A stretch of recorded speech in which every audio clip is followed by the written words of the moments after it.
Yeah. Hey, Jean-Gav and Stefan. Boy, Stefan.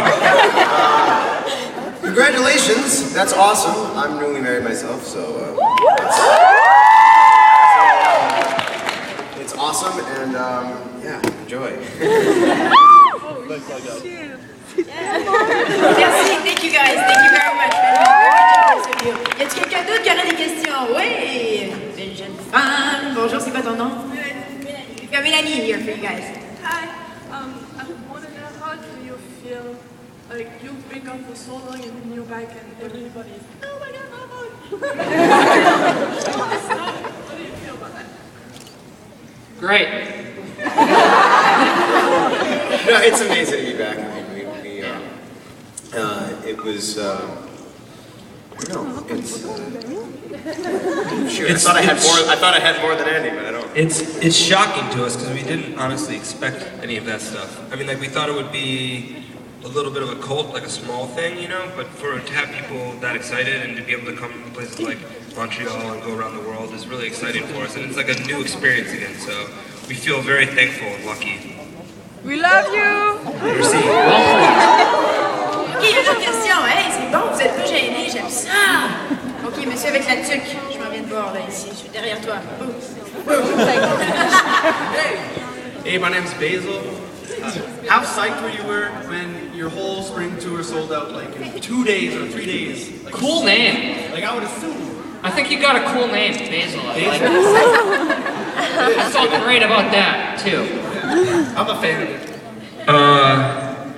I always feel weird when it sells out really fast because I know that then there's going to be a lot of disappointed people. But since I'm talking to people who are obviously coming to the show, this is awesome for you guys. No, we're very sorry you made it in. No, it is amazing though. It's crazy. Like people saying, kind of you know, there's no expectation that you know when you go away for that long that anyone's still going to care. So to have it sell out like that was kind of freaky. It was a little like, you know, it was a little surreal. Ok, on a. C'est quoi ton nom, jeune homme? Devin. Devin. That's a question for you. All right. Hi. What part of rock and roll needs to be saved? I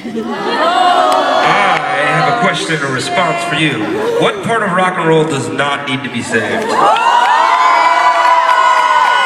it in terms you kids would understand, YOLO, you know?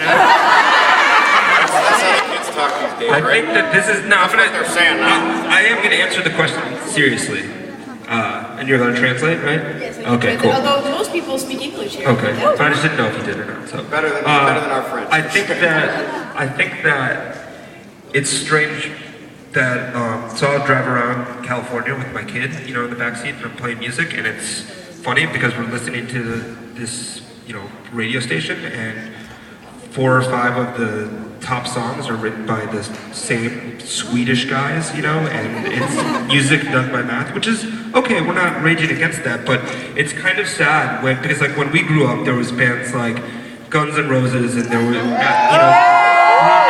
Green Day put an album out like Dookie and stuff like that, and now rock and roll is this quaint little idea that, you know, you walk into a Guitar Center and somebody's selling your dad a guitar. And it's kind of sad because rock and roll was a dangerous progressive idea. You know, and it is an idea. It's not just a way you look or a certain amount of chords that you play or a certain way you play them. So rock and roll should be a dangerous progressive idea. And there's nothing more dangerous than going out and saying, we're going to save this idea. We're going to change this idea. We're going to make it better for the future. And without an album like Dookie, for us, we wouldn't have discovered like The Descendants and Good Riddance and Black Flag and all these bands that are awesome. And so you need touchstone albums like this that can open up people's ideas and open up people's minds. So that's the intent of Save Rock and Roll.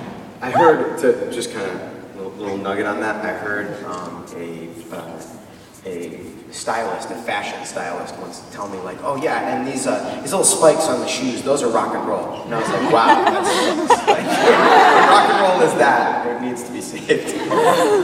Est-ce que vous avez tous compris ou voulez-vous que je traduise? Vous avez compris? Parfait, ok, excellent. T'avais une question toi aussi, c'est quoi ton nom? Hi, my name's Mira. I was just curious to know what's your favorite song off the new record? Every song. Well, is there like one in particular? Mine would be the 12th one. There's a song. I would say, I mean, it changes every day for me, but I really liked working on the Phoenix. And I think the song I've listened to the most is probably Save Rock and Roll, because it was amazing to hear Elton John sing. Like Elton John sing our song was like crazy. So. I like Death Valley a lot. Oh, that's my favorite. Yo. I'm short. I'm over here. Me too. I'm over here. This is Oren. Just curious, which were you more stoked to do? Get kidnapped by 2 Chainz or Blue Falcon? Since you did both. Feel like. So I hung out, we got to hang out with 2 Chainz, you know, when we were playing them, light them up, and I sit there like the whole time, and he was just like, you know, eating salmon and doing like, you know, like just normal adult stuff, and in my head the whole time I was like, I'm fucking hanging out with 2 Chainz, this is so fucking insane, this is so awesome right now. Then, I had the falcon on my arm, that's like actually on my arm, you know, and it's a predator bird or whatever. They leave it on my arm to go film, you know, whatever. The guys stand back, you know, whatever. And right before he walks away, he goes, "Yeah, make sure you hold your arm up really high because they climb to the highest part of your body, and we don't want to like gouging your eyes out or whatever."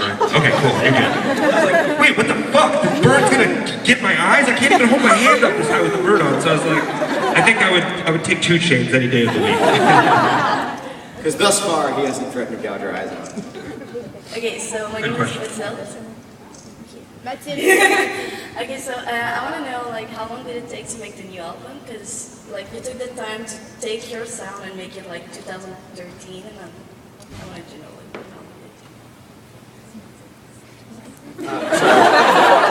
Like a month, I don't know, like a month and a half, something like that, just to record it. Yeah, we spent a long time demoing, but really it was less about, so it's interesting, I think a lot of people talk to us about the sound of the record, which I think that's always going to be something that, no matter when you make a record, a lot of the environment that you make it in, that's how things sound. It's kind of hard to describe, but sometimes sometimes something as simple as the way a record's mixed makes it sound, you know, 90s or, 2000s or 20s, those things are just sound things, but in terms of the songs... Just getting that fresh 20s sound. You know, that nice...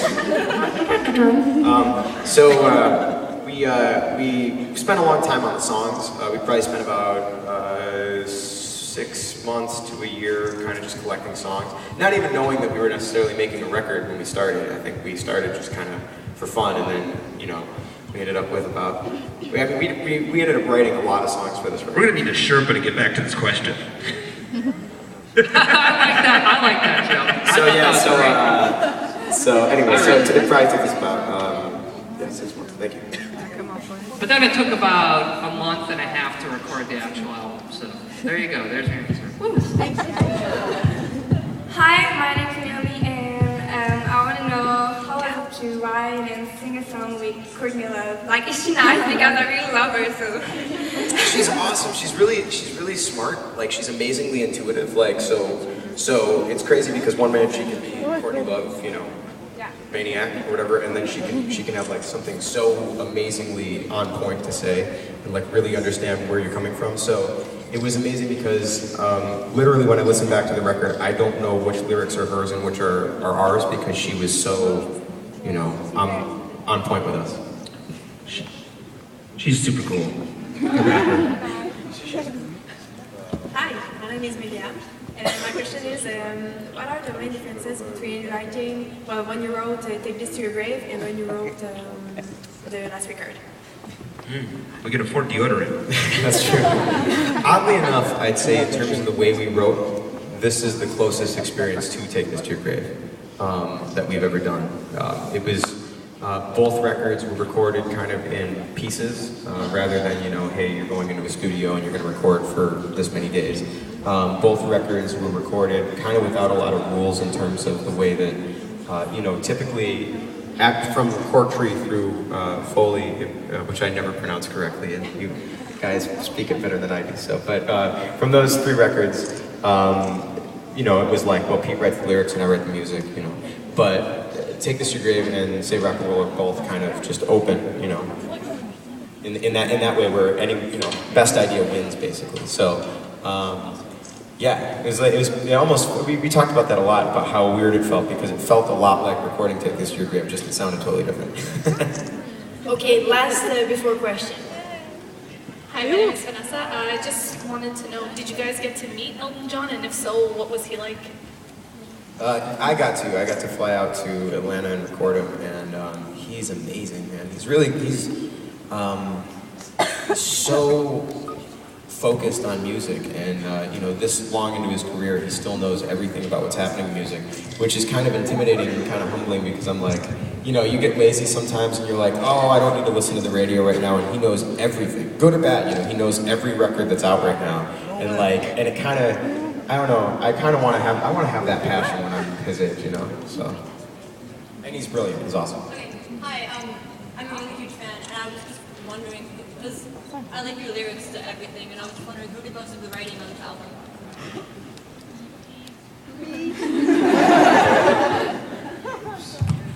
Hello. Yeah. I think that it was, but as writing, it was kind of like, we wrote a lot of stuff together and influenced each other and used each other's ideas and added to it. I think, like Patrick said, it was definitely the most collaborative writing process in general. But I don't want to take anything away from that. I think the majority of someone asked me the other day, like, what lyrics did you write on this record? I'm like, well, I mean, I have a lot of ands and thes and that kind of stuff, but the more important words are mostly Pete, so. But you look so pretty when you sing them. Hey, merci beaucoup tout le monde. Vous avez été vraiment, tant mieux, vous êtes ouverts avec vos questions. Thank you, Fall Out Boy, for your generosity. Alors, bonne médaille. Là, j'ai quelques petits conseils pour vous, mesdames et messieurs. Encore merci Public Mobile, parce que c'est un événement réalisé grâce à Public Mobile, Énergie et Musique Plus aussi, bien évidemment.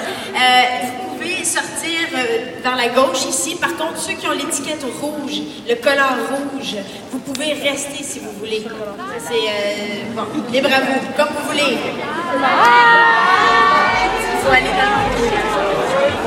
dans